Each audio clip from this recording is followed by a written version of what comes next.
أعوذ بالله من الشيطان الرجيم. بسم الله الرحمن الرحيم، والصلاة والسلام على أشرف المرسلين سيدنا محمد وعلى آله وأصحابه أجمعين.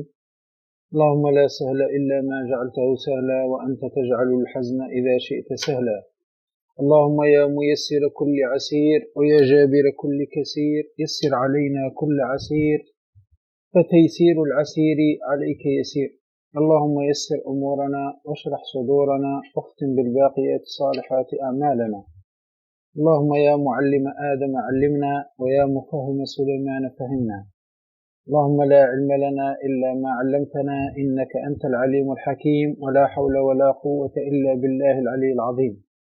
اللهم صل على سيدنا محمد صلاة تخرجنا بها من ظلمات الوهم، وتكرمنا بها بنور الفهم، وتوضح بها عنا ما أشكل حتى يفهم، فإنك تعلم ولا نعلم وأنت علام الغيوب.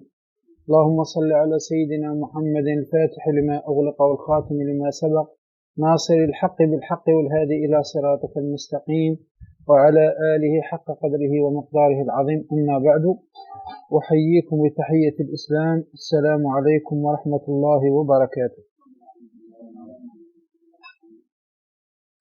لازلنا مع كتاب المنطق، مع السلم المنورق للإمام الأخضري رحمه الله تبارك وتعالى، بشرح الشيخ حسن القويسني شيخ الجامع الأزهري رحمه الله تعالى. ووصلنا إلى قوله رحمه الله: وانظر ورتب المقدمات، وانظر صحيحها من فاسد مختبرا، فإن لازم المقدمات بحسب المقدمات آتي. أيوة. هنا وصلنا. نعم، نقرأ الأبيات ثم نأخذ الجديد. نعم. أعوذ بالله من الشيطان الرجيم، بسم الله الرحمن. الحمد لله الذي قد أخرج نتائج الفكر لأرباب الحجاب، وحط عنهم من سماء العقل كل حجاب من سحاب الجهل، حتى بدت لهم شموس المعرفة، رأوا مخدراتها منكشفا. نحمده جل على الإنعام بنعمة الإيمان والإسلام، من خصنا بخير ما قد أرسل، وخير من حتى مقامات العلا، محمد سيد كل مختفى، العربي الهاشمي المصطفى، صلى عليه الله ما دام الحجا، يخوض من بحر المعاني لججا، وآله وصحبه ذوي الهدى، من شبهوا بأنجم في الاهتداء. وبعد، فالمنطق للجنان نسبته كالنحو للسان، فيعصم الأفكار عن غي الخطأ، وعن دقيق الفهم يكشف الغطاء. فهك من أصوله قواعد تجمع من فنونه فوائد، سميته بسلم المنورق، يرقى به سماء علم المنطق. والله أرجو أن يكون خالصا لوجهه الكريم ليس خالصا، وأن يكون نافعا للمبتدئ به إلى المطولات يهتدي، والخلف في جواز الاشتغال على ثلاثة أقوال. فابن الصلاح والنووي حرما، وقال قوم ينبغي أن يعلم، والقولة المشهورة الصحيحة جوازه لكامل القريحة، ممارس السنة والكتاب ليهتدي به إلى الصواب. إدراك مفرد تصورا علم، ودرك نسبة بتصديق وسم، وقدم الأول عند الوضع لأنه مقدم بالطبع والنظر محتاج للتأمل، وعكسه هو الضروري الجلي، وما به إلى تصور وصيل ادعى بقول شارح فلتبتهل، وما لتصديق به توصل بحجة يعرف عند العقلاء دلالة اللفظ على ما وافق يدعونها دلالة المطابقة، وجزئه تضمنا وما لزم فهو التزام إن بعقل التزم، مستعمل الألفاظ حيث يوجد إما مركب وإما مفرد، فأول ما دل على جزء معناه بعكس ما تلا، وهو على قسمين مفردا حيث وجد، فمفهم اشتراك الكلي كأسد وعكسه الجزئي، وأولا للذات إن فيها اندرج فانسبه أو لعارض إذا خرج، والكليات 5 دون انتقاء جنس وخاص عرض نوع وخاص، وأول 3 بلا شطط جنس قريب أو بعيد أو وسط، ونسبة الألفاظ للمعاني 5 أقسام بلا نقصان، توافق تشكك تخالف والاشتراك عكسه الترادف، واللفظ إما طلب أو خبر، أول 3 تذكر أمر مع استثناء وعكس دعاء، وفي التساوي فالتماس وقع، الكل حكمنا على المجموع فكل ذاك ليس ذا وقوع، وحيث ما لكل فاد حكم فإنه كلية قد علم، والحكم للبعض هو الجزئية والجزء معرفته جلية، معرف إلى 3 قسم حد ورسمي ولفظي علم، فالحد بالفصل وقع، والرسم بالجنس وخاصة معا، وناقص الحد بفاصل أو مع جنس بعيد لقريب وقع، وناقص الرسم بخاصة فقط أو مع جنس أبعد قد ارتبط، وما بلا ذي لديهم شهرا تبديل لفظ برديف أشهر، وشرط كل أن يرى مضطردا منعكسا وظاهرا أبعدا، ولا مساويا ولا تجوزا بلا قرينة بها تحرزا، ولا بما يدرى بمحدود ولا مشترك من القرينة خلا، وعندهم من جملة المردود أن تدخل الأحكام في الحدود، ولا يجوز في الحدود ذكر أو جائز في الرسم ما رووا ما احتمل صدق لذاته جرى بينهم قضية وخبرا، ثم القضايا عندهم قسمان شرطية عملية، والثاني كلية شخصية، والأول إما مصور وإما مهمل، والصور كليا وجزئيا يرى، و4 أقسامه حيث جرى إما بكل أو ببعض أو بلا شيء وليس بعض أو شبه جرى، وكلها موجبة وسالبة فهي إذا إلى 8 أيبا، والأول الموضوع في الحملية، والآخر المحمول بالسوية، وإن على التعليق فيها قد حكم فإنها شرطية وتنقسم أيضا إلى شرطية متصلة ومثلها شرطية منفصلة، جزءهما مقدم وتالي، أما بيان ذات اتصال ما أوجب تلازم جزئين، وذات الانفصال دون اثنين ما أوجب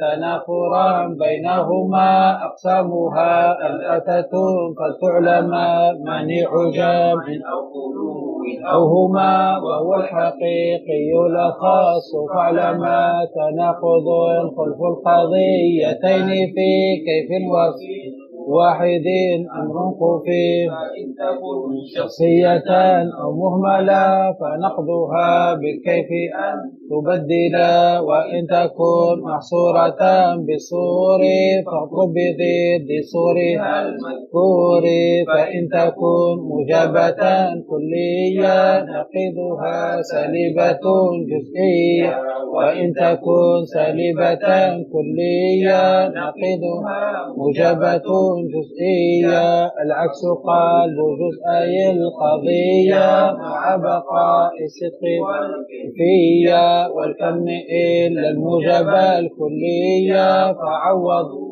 موجب الجزئية والعكس لازم لغير موجود به اجتماع الخصتين فاقتصد ومثلها المهملة السلبية لأنها في قوة الجزئية والعكس في مرتب بالطبع وليس في مرتب بالوضع إن القياس من قضايا صورا مسلما للذات قولا آخر ثم القياس عندهم قسمان فمنهما يدعى بالإقتران وهو الذي دل على النتيجة بقوة واختص بالحملية فإن تريد تركيبه فركب مقدماته على وجب ورتب المقدمات وانظرا من فاسد مختبرا فإن لازم المقدمات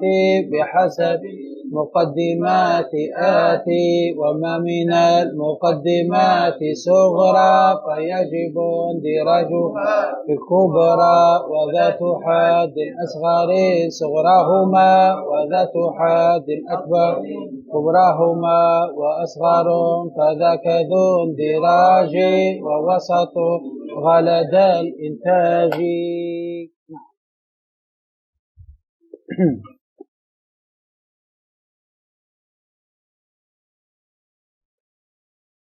نعم بسم الله. بسم الله الرحمن الرحيم. قال المصنف رحمه الله تعالى ونفع بعلومه وعلوم مشايخنا في الدارين آمين. وانظر صحيحها قال ورتب المقدمات ورتب المقدمات بأن تقدم الصغرى على الكبرى هذا معنى ورتب المقدمات بأن تقدم الصغرى وهي المشتملة على موضوع النتيجة على الكبرى وهي المشتملة على محمول النتيجة. واضح يا جماعة الخير؟ هذا هو. وتقدمها وتكون على الوجه الخاص تكون على الوجه خاص كأن تكون الصغرى موجبة والكبرى كلية في الشكل الأول مثلا الشكل الثاني كذلك الشكل الثالث كذلك الشكل الرابع كذلك. لما أنا ورتب المقدمة فإن تريد تركيب القياس الاقتراني فرتب مقدماتها أن تقدم الصغرى على الكبرى وكذلك تكون ماذا؟ تكون على وجه خاص بأن تكون الصغرى موجبة مثلا والكبرى كلية مثلا على في الشكل الأول وهكذا. واضح يا جماعة؟ أيوة نعم. قلنا والصغرى هي المشتملة على موضوع النتيجة والكبرى هي المشتملة على محمول النتيجة. هذه هي نعم. زين. وانظرا صحيحها. أيوة. أي المقدمات متميزا من فاسد. نعم. أي من فاسدها من جهة النظر. من جهة النظم. نعم. كأن كانتا سالبتين أو جزئتين أو جزئيتين. كذلك تنظر هذه وانظرا يعني وانظرا هنا الألف هذه أصلها لو التوكيد الخفيفة، لكن عند الوقف قلبت إلى ألف، لأن نون التوكيد إذا فتح ما قبلها وأردت أن تقف عليها تقلب ألفا، وأبدلنها بعد فتح آلفة وقفا كما تقول في قفا قفا، كما قال ابن مالك، وأبدلنها بعد فتح آلفة وقفا كما تقول في قفا قفا. فالآلف هذه أصلها نون توكيد خفيفة، لما وقفت عليها أبدلتها ألف. هذه قاعدة عندنا، نون التوكيد الخفيفة إذا كان ما قبلها فتحة وأردت أن تقف عليها فإنها تقلب ألفا في الوقف. وانظرا أصلها وانظرا، فقلبت أصبح وانظرا. صحيحها من فاسد، لازم هذه المقدمات تنظر صحيحها من الفاسد، الصحيح من الفاسد، واضح؟ صحيحها من فاسد من جهة النظم، واضح؟ كأن كانتا سالبتين أو جزئيتين، فإن السالبتين لا تنتج والجزئيتين لا تنتج، واضح يا جماعة الخير؟ فلازم تنظر إلى كذلك الصحيحة من فاسدها، لازم تنظر ترتب، أولا ترتب وبعد ذلك تنظر إلى صحيحة من فاسدها، واضح؟ فإن وجدت القضيتين كلاهما سالبتين هذه لا تنتج، يعني فيها فساد. أو وجدتهما جزئيتين، الأولى جزئية والثانية جزء، كذلك هذه لا تنتج، لازم تراعي هذا الصحيح من الفاسد، واضح يا جماعة الخير؟ أيوة، لأن سنقرأ في الأشكال أنه لا يوجد شكل من الأشكال القضيتين كلاهما سالبتين، لا، أو القضيتين كلاهما جزئيتين، هذه القضايا لا تنتج، سنقرأ في الأشكال، واضح كلام؟ هذه من جهة النظم، من جهة النظم تنظر سالبة ولا موجبة هذا اسمه النظم، من جهة النظم. نعم. إذ لا إنتاج لسالبتين أو جزئيتين. إذ لا إنتاج لسالبتين أو جزئيتين، واضح؟ قال إذ لا إنتاج، اقرأ معي تحت، قال إذ لا إنتاج إلى آخره، أي في جميع الأشكال كما يعلم من شروطها الآتية، لا يوجد أي شكل ينتج إذا كانت القضيتين كلاهما سالبتين، صغرى سالبة وكبرى سالبة، أو كانت جزئيتين، الصغرى جزئية والكبرى جزئية، هذا لا ينتج في جميع الأشكال التي ستأتي معنا. لذلك لازم تنظر إلى المقدمات من جهة النظم، من جهة نظمها، هل نظمها صحيح ولا فاسد، هذا كذلك من الشروط. نعم. ومن جهة المادة، من جهة المادة، نعم، أن كانتا كاذبتين أو إحداهما كاذبة. نعم، كذلك تنظر من جهة المادة. قال تحت وقوله من جهة المادة أي من جهة النظر لذات القضية، تنظر لذات القضية هل هي كاذبة ولا صادقة، هذا معنى من جهة المادة، من جهة المادة. من جهة النظم تنظر السلب والإيجاب وغير ذلك. من جهة المادة تنظر إلى الكذب والصدق، مفهوم؟ هذا هو.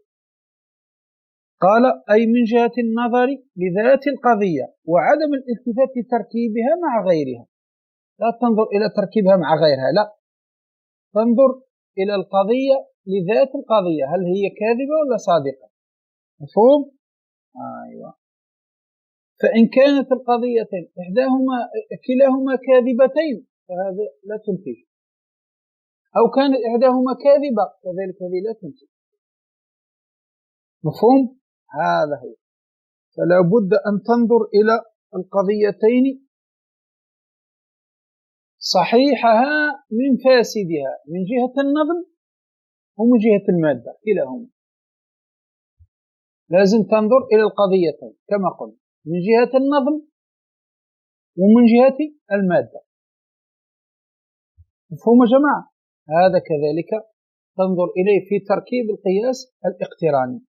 قلنا من جهة النظم سالبتين والسلب والإيجاب، من جهة المادة كذب وصدق، هكذا. نعم.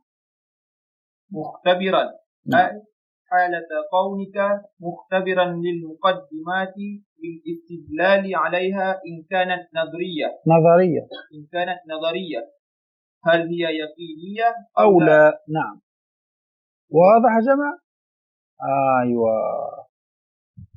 وهذا يعني القضية كذلك لا بد أن تكون يقينية، لا بد أن تكون يقينية أو نظرية تنتهي إلى يقين. لازم القضية تكون إما يقينية يعني ضرورية، وإما تكون نظرية وتنتهي إلى يقين، إلى ضرورية.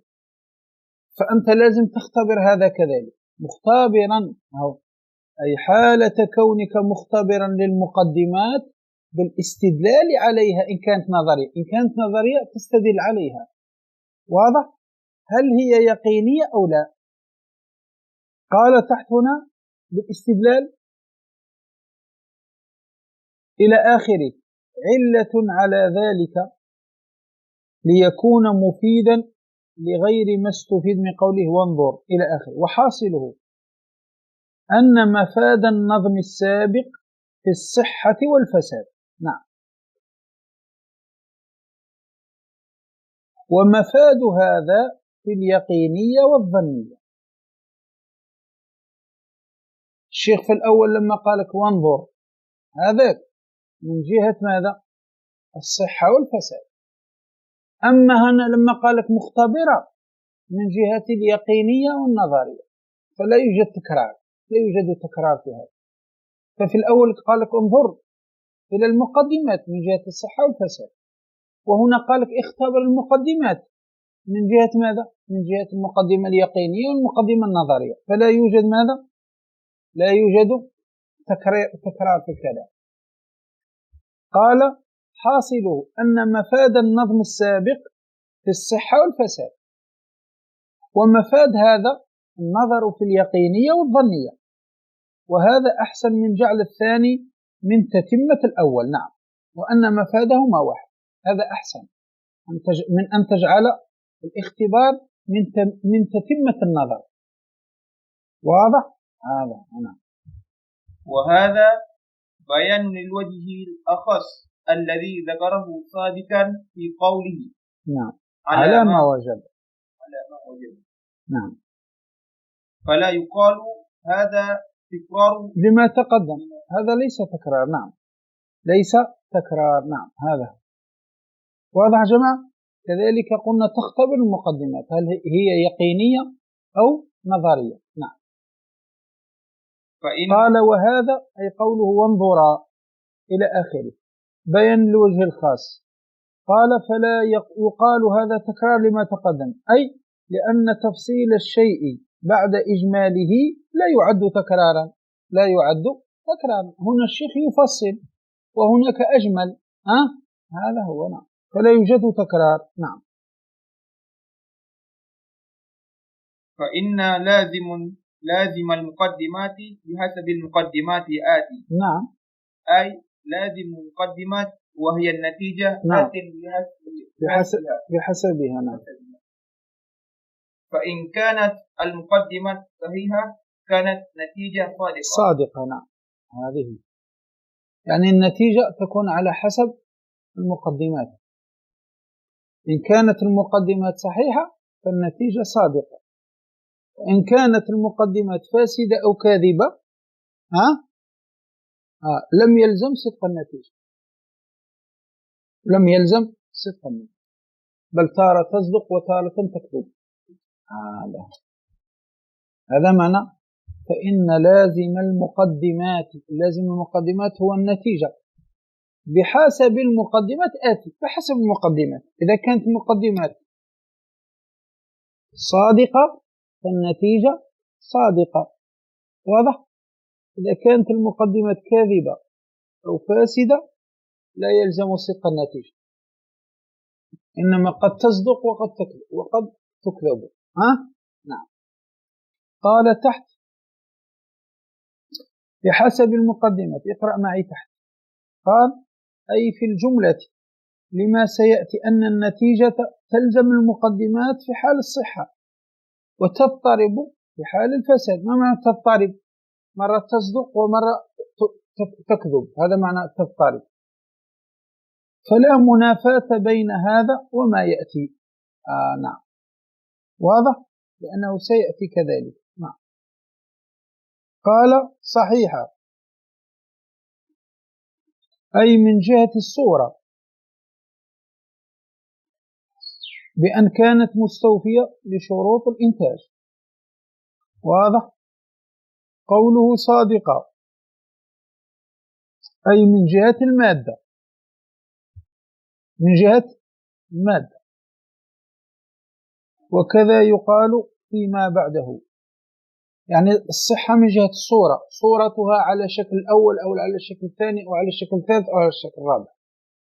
أما إذا قلنا صادقة من جهة ماذا؟ من جهة المادة، كما مر علينا من قبل. واضح. قلنا الصحة من قبل، قلنا الصحة والفساد من جهة ماذا؟ من جهة النظم. قلنا الصدق والكذب من جهة المادة. هنا كذلك الشيخ يقول نقول صحيحة من جهة الصورة، النظم، يعني من جهة النظم. الصورة معناها النظم. هنا نقول صادقة، هنا نقول صحيحة إذا رأيناها وجدناها من الأشكال الأربعة، من الشكل الأول ومن الشكل الثاني ومن الشكل الثالث ومن الشكل الرابع، وجاءت بشروط، نقول ماذا؟ نقول هذه صحيحة. ومتى نقول صادقة؟ من الصدق من ناحية المادة، الصدق من ناحية المادة. نعم. وإن كان لذلك قال هكذا: فإن لازم المقدمات بحسب المقدمات آتي، أي لازم المقدمات وهو النتيجة آت بحسبها. فإن كانت المقدمات صحيحة، ما معنى المقدمات صحيحة يا جماعة؟ مقدمات صحيحة معناها من جهة الصورة، صحيحة من جهة الصورة بأن كانت مستوفية لشروط الإنتاج، كانت مستوفية لشروط الإنتاج، هذا المقدمات الصحيحة، كانت مستوفية لشروط الإنتاج. كانت النتيجة صادقة، كانت النتيجة صادقة. ما معنى صادقة؟ من جهة المادة، صادقة من جهة المادة. واضح يا جماعة؟ هذا. وإن كانت المقدمات فاسدة بأن خالفت ماذا؟ خالفت شروط الإنتاج، بأن لم تأتي على شكل من الأشكال الأربعة، هذه فاسدة أو كاذبة. واضح؟ فهنا لا يلزم صدق النتيجة، لا يلزم أن تكون النتيجة صادقة، بل تصدق مرة وتكذب أخرى. سيعطينا الشيخ أمثلة. نعم. زيد. كانت المقدمات فاسدة أو كاذبة لم يلزم صدق النتيجة، لم يلزم صدق النتيجة. نعم. بل تضطرب فتصدق تارة وتكذب تارة أخرى. هذا واضح؟ اقرأ معي تحت. قال لم يلزم صدق النتيجة، أشار به إلى أن قول المصنف بحسب المقدمات ليس على إطلاقه، بل في الصدق فقط. وأما في الكذب فلا يلزم شيء معين، فالنتيجة بحسب المقدمات في الجملة كما عرفت. فالشيخ لما قال بحسب المقدمات هذا في الصدق فقط، أما في الكذب فلا يلزم شيء معين، بل مرة ومرة فالطالب. نعم. زيد. سيعطينا الشيخ أمثلة. نعم. مثلا إذا قلنا العالم متغير وكل متغير حادث، أيوة، فهذا قياس صحيح. هذا قياس صحيح. لماذا قياس صحيح يا جماعة؟ لماذا قياس صحيح؟ لأنه مستوفي لشروط الإنتاج، مستوفي. ذكرت الصغرى هي الأولى، ثم ذكرت الكبرى بعدها، ثم ذكر الحد الوسط إلى غير ذلك. كل شروط الإنتاج كلها متوفرة، فهذا قياس صحيح، قياس صحيح. واندرج الحد الأصغر في الحد الأوسط إلى غير ذلك مما ذكرنا، فهذا كله توفرت فيه شروط الإنتاج، فهذا قياس صحيح. قياس نظمه صحيح، نظمه صحيح. نعم. فهذا قياس صحيح مقدمته صادقتان، فنتيجته تكون صادقة كذلك. ما دام المقدمتان صادقتان، العالم متغير، هذه صادقة بالمشاهدة، وكل متغير حادث بالملازمة. صحيح، العالم متغير بالمشاهدة، صادق بالمشاهدة. كل متغير حادث بالملازمة، صادقة بالملازمة. فالآن هذا قياس صحيح، المقدمات صادقتان، وكذلك النتيجة تكون صادقة، لأن النتيجة لازمة للمقدمات. إذا كانت المقدمات صحيحة النتيجة صحيحة، فينتج ماذا؟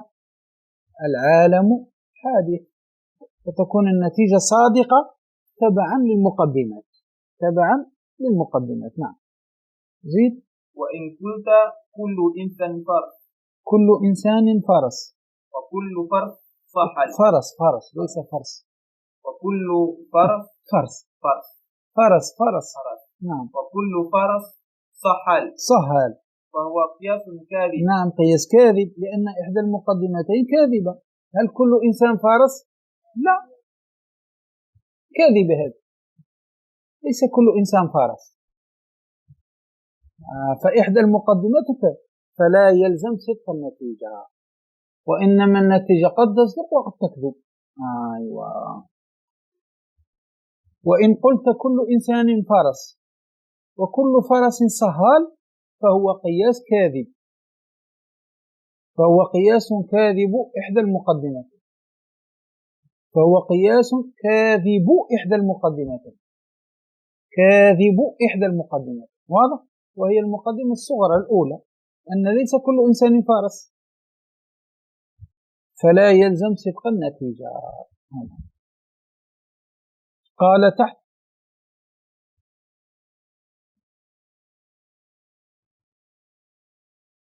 قوله كاذب إحدى المقدمتين إلى آخره، أو كان القياس كاذب المقدمتين، المقدمة كلاهما، سواء مقدمة كاذبة فقط أو مقدمتين، فعند ذلك لا يلزم صدق النتيجة. نعم.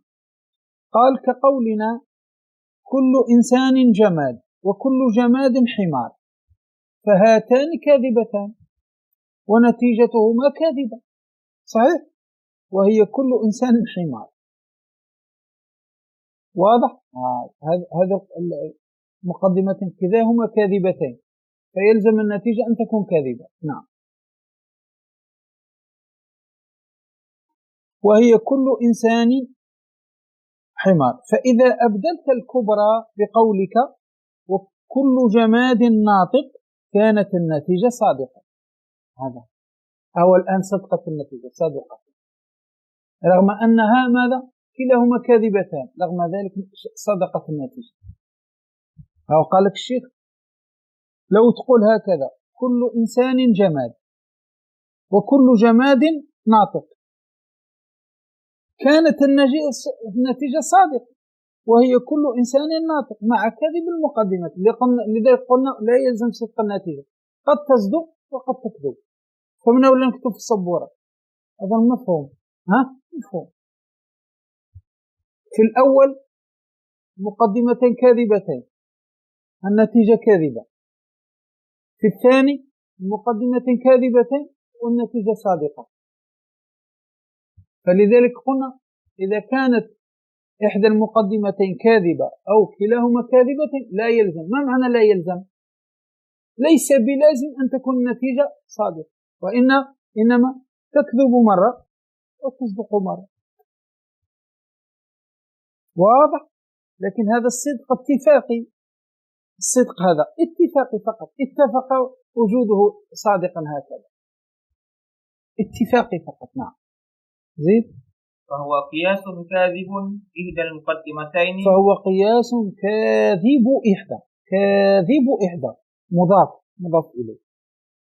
فهو قياس كاذب إحدى المقدمتين. أيوة، قياس كاذب إحدى المقدمتين. نعم، لأنك لو قلت فهو قياس كاذب إحدى المقدمتين، لا، فهو قياس كاذب إحدى المقدمتين. فلا يلزم صدق النتيجة. هذا فلا يلزم صدق النتيجة، وإنما قد تصدق وقد تكذب كما مثلنا في الحاشية. نعم. بل تكذب تارة كهذا المثال. بل تكذب تارة كهذا المثال. فإن نتيجته كل إنسان صهال، نتيجة كذبة. زيد. وهي كذب. فإن النتيجة كل إنسان صحال وهي كاذبة. وهي كاذبة. نعم. وتصدق تارة. كما لو أبدلت الكبرى بقولك. كما لو أبدلت الكبرى بقولك كل فرس ناطق. فيصبح ماذا؟ يصبح هكذا، يصبح كل إنسان فرس وكل فرس ناطق. يصبح نظمها هكذا: كل إنسان فرس وكل فرس ناطق. هل كل إنسان فرس؟ هل كل فرس ناطق؟ كلاهما كاذبتين، رغم ذلك النتيجة صادقة. أو فإن نتيجته كل إنسان ناطق. صحيح. فهمنا؟ هذا هو. زيد. فإن نتيجته كل إنسان ناطق. نعم. وهي صادقة، لكن صدقها اتفاقي. هكذا وجد اتفاقا فقط وليس لزوما.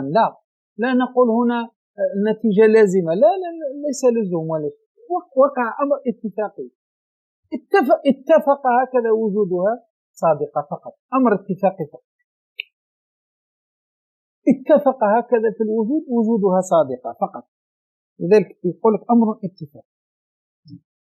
قوله اتفاقي تحت في الحاشية، قوله اتفاقي أي أمر اتفق أن وجدت صادقة بدليل كذب الأولى، مع كون قياسها أقل فسادا من الأول. قياس الأول فساده أكثر، إذ الفساد في المقدمتين، وفي الأول في واحدة. نعم. واضح يا جماعة؟ نعم. فمن هذا الكلام هذا هو. نعم. فالنتيجة تابعة للمقدمتين، إن كانت المقدمتين صادقتين فإن النتيجة تكون صادقة، يلزم صدق النتيجة. أما إن كانت المقدمتين أو إحداهما كاذبة فإنه لا يلزم صدق النتيجة، قد تصدق وقد تكذب. أما صدقها أمر اتفاقي فقط، أمر اتفاقي. زيد. وما من المقدمات صغرى وما هي صغرى من المقدمات فيجب اندراجها. ما هي الصغرى المقدمات يا جماعة؟ الصغرى ما هي الصغرى؟ هي التي يكون موضوعها موضوع النتيجة، موضوع النتيجة تسمى صغرى. نعم. وسيتكلم الشيخ لماذا سميت صغرى، لأن في الغالب أفرادها أقل من الكبرى. نعم. سميت صغرى لأن أفرادها في الغالب أفرادها أقل من الكبرى. نعم. سميت صغرى. نعم. ويجب اندراجها أي اندراج أصغرها. اندراج أصغرها أي الذي هو موضوع المطلوب. المطلوب هو النتيجة. مطلوب هو النتيجة. نعم. في أوساط الكبرى. في أوسط الكبرى. هذا كذلك. وما من المقدمات صغرى، يعني المقدمة الصغرى يجب اندراجها، يعني اندراج أصغرها الذي هو موضوع النتيجة لازم يندرج في ماذا؟ في أوسط الكبرى. لو قلنا هكذا.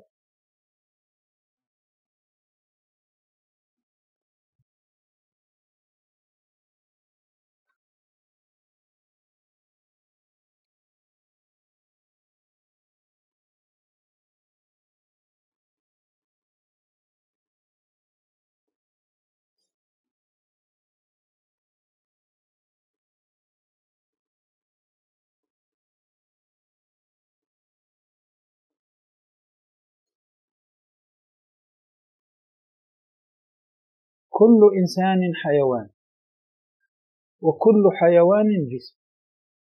ها؟ صحيح؟ الشيخ قال لك وما من المقدمات صغرى. هاي الصغرى، هاي الصغرى لماذا؟ هي التي موضوعها موضوع المطلوب، يعني موضوع النتيجة. الصغرى هي التي موضوعها موضوع النتيجة، تسمى صغرى. لماذا هي سميت صغرى؟ لأن أفرادها أقل من الكبرى، أفرادها أقل من الكبرى. مفهوم كلام هذا؟ قال لك هذا الصغرى يجب ماذا؟ اندراج أصغرها، اندراج أصغرها. لازم هذا الإنسان لازم يندرج في ماذا؟ في أوسط الكبرى. ما هو أوسط الكبرى هنا؟ ما هو أوسط الكبرى هنا؟ ها هو أوسط الكبرى. هذا يسمى أوسط الكبرى، وهذا يسمى أوسط الصغرى. هذا يسمى أوسط الصغرى، هذا يسمى أوسط الكبرى، هذا يسمى محمول النتيجة، هذا يسمى موضوع النتيجة. صحيح؟ هذا هو أوسط الصغرى، أوسط الكبرى، يعني الحد الوسط. أوسط الكبرى معناه الحد الوسط. واضح؟ فالآن هذا المقدمة الصغرى لازم موضوع النتيجة يندرج، يعني يدخل تحت أوسط الكبرى، يدخل تحت، يدخل فيه. الآن الإنسان دخل في الحيوان ولا لا؟ دخل في الحيوان. كل إنسان حيوان، كل إنسان حيوان.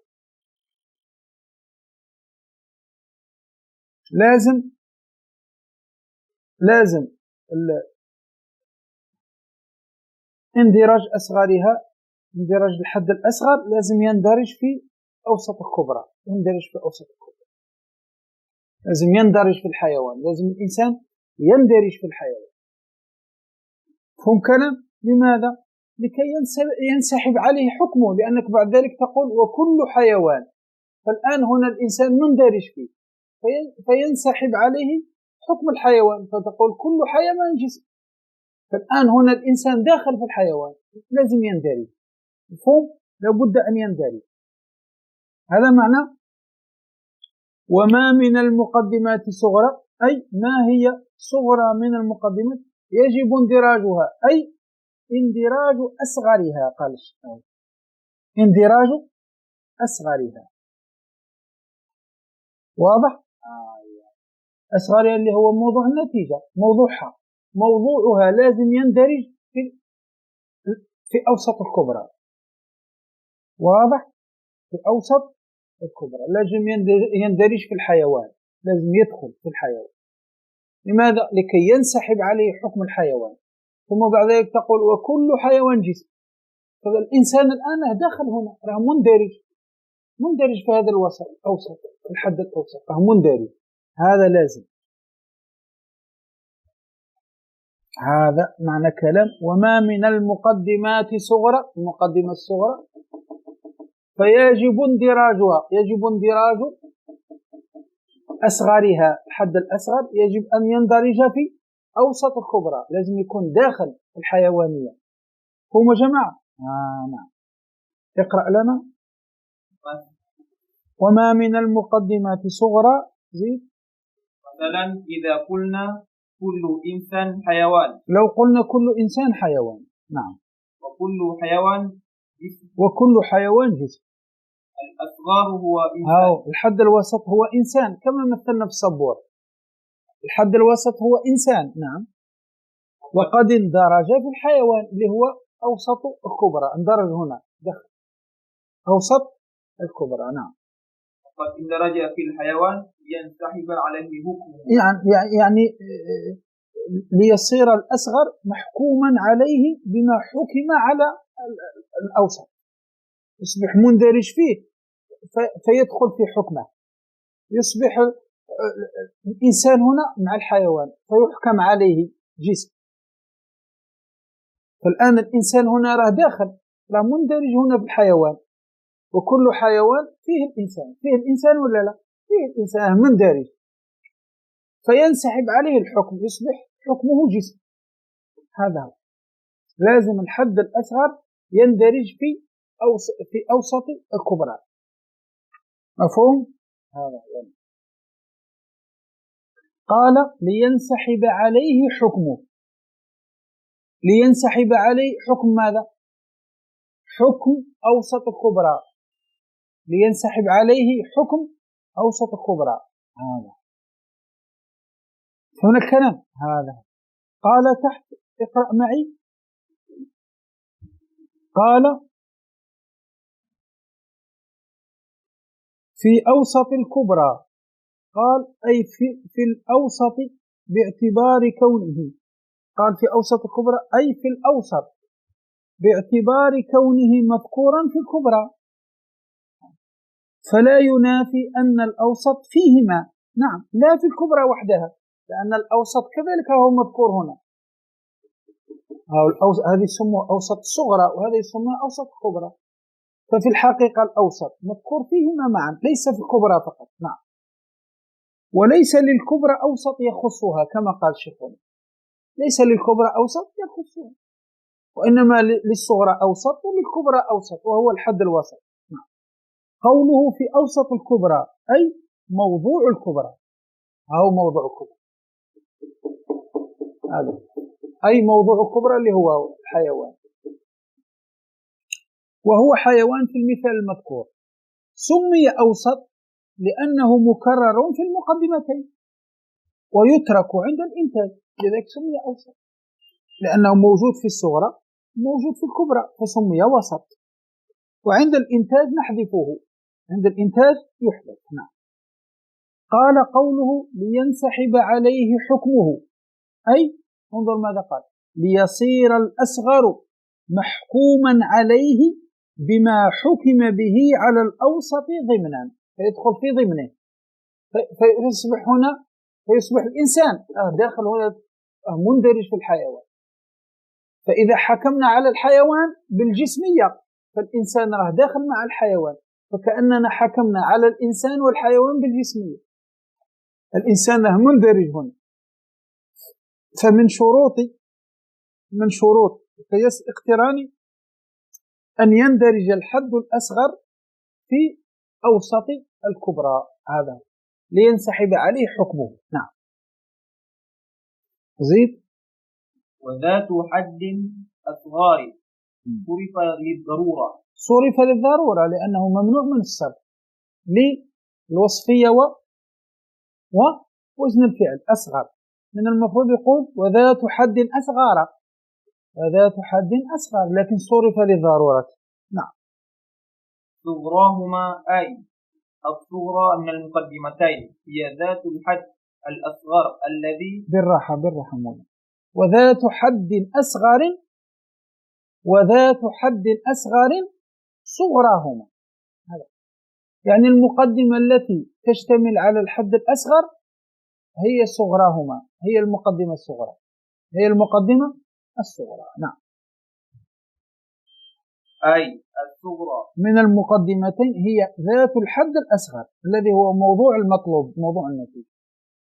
يعني يريد الشيخ أن يقول لك ماذا؟ المقدمة المشتملة على الحد الأصغر هي الصغرى، هي المقدمة الصغرى. المقدمة المشتملة على الحد الأصغر هي الصغرى، هي المقدمة الصغرى. فهم كلام؟ والحد الأصغر ما هو؟ قال هو موضوع النتيجة. هذا هو. نعم. أعد.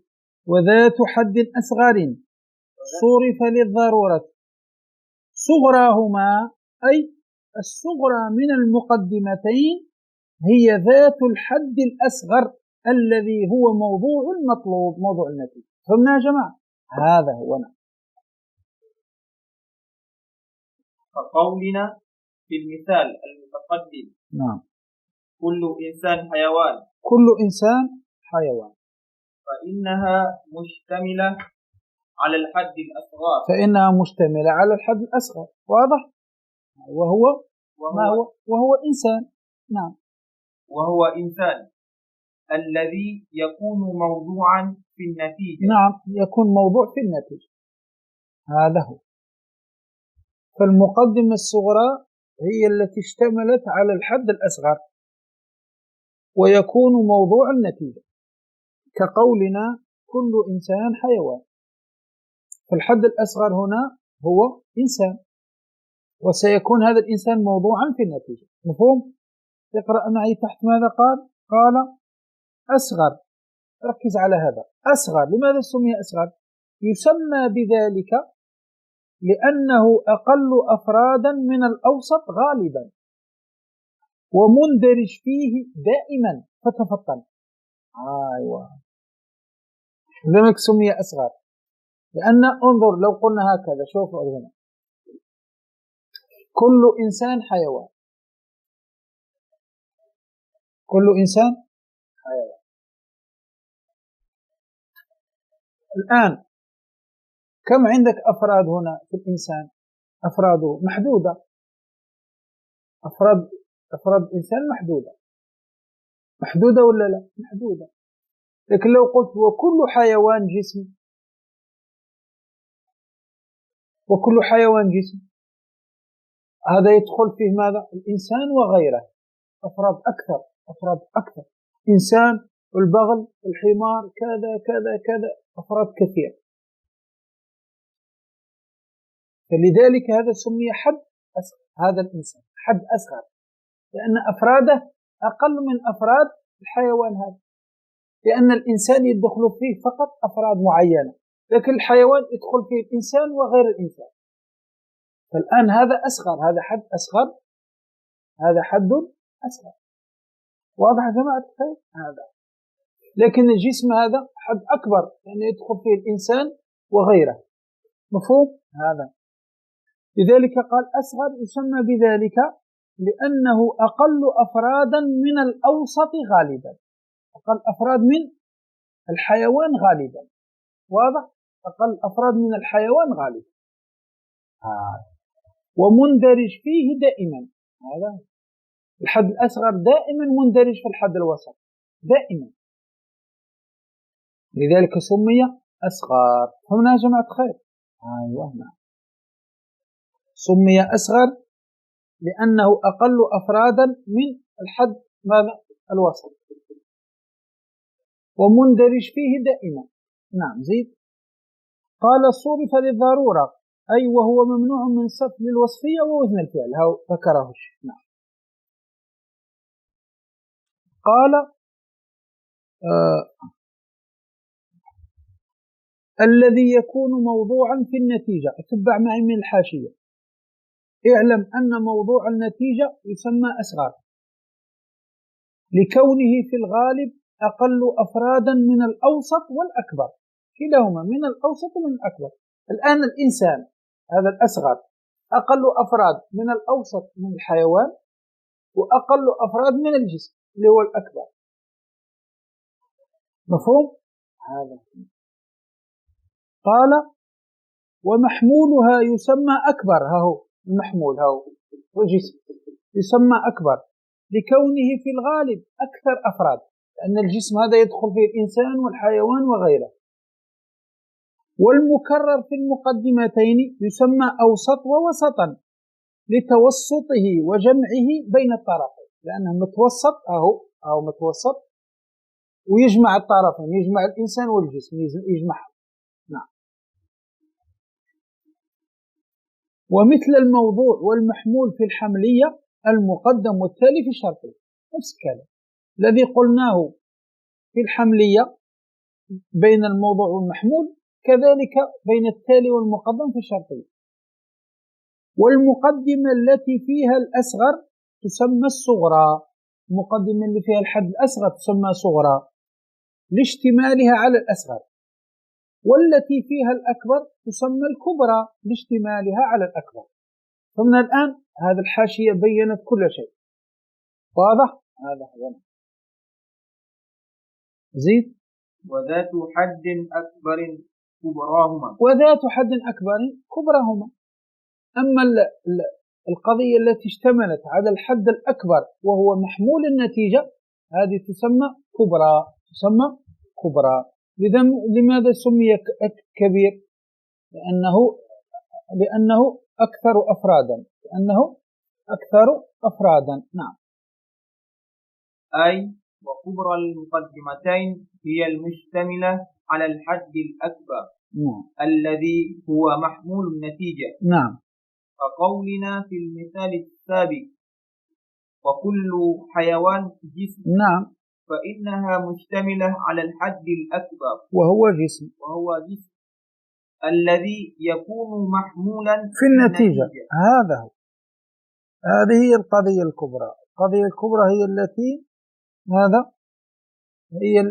هي محمول النتيجة، هي التي ستكون محمول النتيجة، هذه تسمى كبرى، وسميت كبرى لكثرة أفرادها. نعم في الغالب.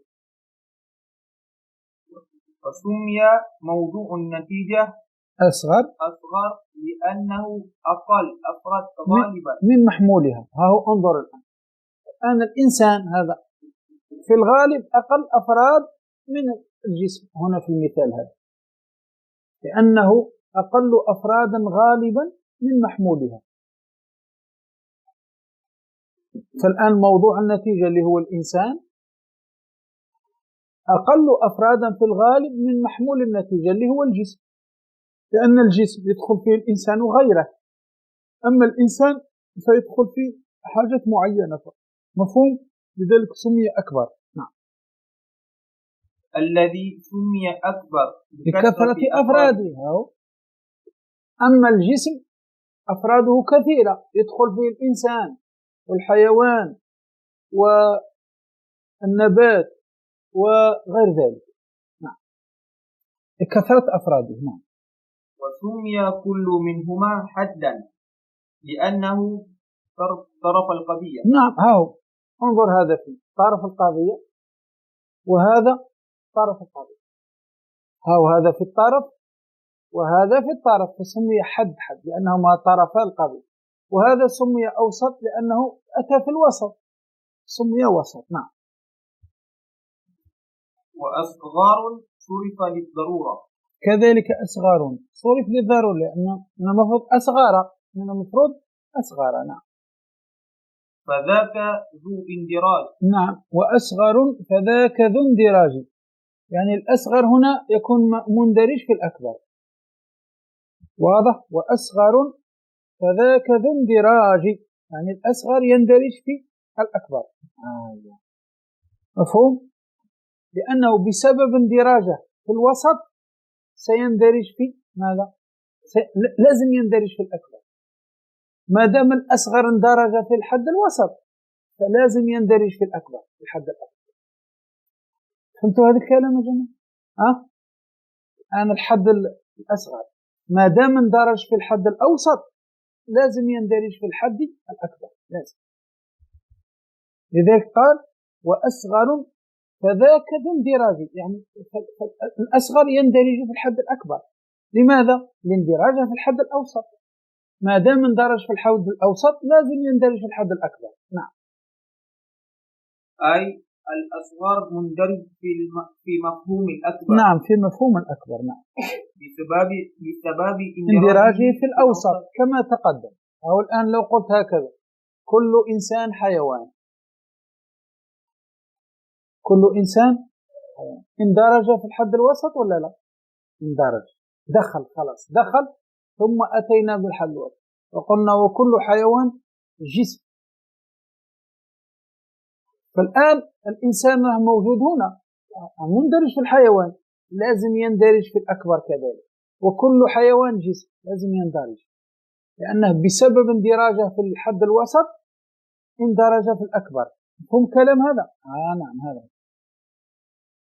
ووسط يلغى لدى الإنتاج. ووسط يلغى لدى الإنتاج. ووسط يلغى لدى الإنتاج. واضح؟ لدى مضاف، الإنتاج مضاف إليه، لأن هذا ظرف كذلك يستلزم الإضافة. لدى. نعم. أي الحد الوسط. الحد الوسط ما هو يا جماعة؟ هو الذي يحذف عند ذكر النتيجة. يلغى يعني يحذف لدى الإنتاج عند ذكر النتيجة، هذا اسمه الحد الوسط. هذا حيوان هذا اسمه محل وسط، هو الذي يحذف عند ذكر النتيجة. إذا ذكرت النتيجة، ما هي النتيجة؟ كل إنسان حيوان، كل حيوان جسم. ما هي النتيجة؟ كل إنسان جسم، فيحذف دائما الحد الوسط هو الذي يحذف عند ذكر النتيجة. نعم. وهو المقرر في المقدمتين. نعم. يترك عند الإنتاج يحذف يترك، فهو كالآلة يؤتى به عند الاحتياج ويترك عند حصوله. مثل الآلة، هو عبارة عن آلة، إذا احتجنا إليه نأتي به، إذا وقع المقصود خلاص نستغني عنه. هذا هو. نعم. فهو كالآلة يؤتى به عند الاحتياج إليه في التوصل إلى المطلوب، يعني التوصل إلى النتيجة. فهو كالآلة نأتي به عندما نحتاج إليه للتوصل إلى النتيجة، ويترك عند حصوله. أما إذا حصل المطلوب يترك يحذف. مفهوم؟ هذا هو. قال تبع معي في الحاشية، قال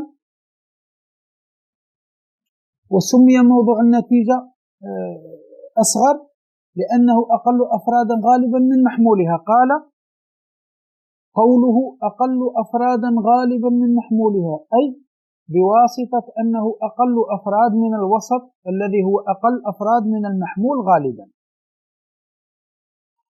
واضح؟ أي بواسطة أنه أقل أفراد من الوسط الذي هو أقل أفراد من المحمول غالبا. مفهوم؟ واضح؟ انظر الآن، الحد الوسط أقل أفراد من الحد الأصغر، أقل أفراد من الحد الوسط، والحد الوسط أقل أفراد من الحد الأكبر. هذا معنى كلمش في الغالب. الحد الوسط أقل أفراد الحد الأصغر أقل أفراد من الحد الوسط، والحد الوسط أقل أفراد من الحد الأكبر. هذا معنى. نعم. قال هذا لا ينافي في وجوب الاندراج بما عرف أن المراد من كل محمول مفهومه، لأن قلنا المراد من المحمول ماذا؟ المفهوم، والمراد من الموضوع ماذا؟ الأفراد الذات. ومن كل موضوع أفرادها هو أفراد، ومفهوم كل شيء أعم من ذاته دائما، ولو كان ما يراد به المفهوم مساويا أو أقل أفرادا، كما في قولك بعض الحيوان إنسان، فتأمل. قال لكثرة أفراده، أي غالبا، نظر ما قبله. قوله وسمي كل منهما حدا، مثله يقال في الحد الوسط، فإنه وسط بالنسبة لمجموع المقدمتين، وحد بالنسبة إلى كل واحد إلى كل منهما على حدته. واضح؟ هذا هو. نعم. سمي حد وسط لأنه وسط. وسمي حد لماذا؟ لأنه لو فصلنا فيكون حد، فيكون حيوان حد بالنسبة للقضية الصغرى، ويكون حد بالنسبة للقضية الكبرى، فسمي حد. وسمي وسط لأنه متوسط في القضيتين. نعم.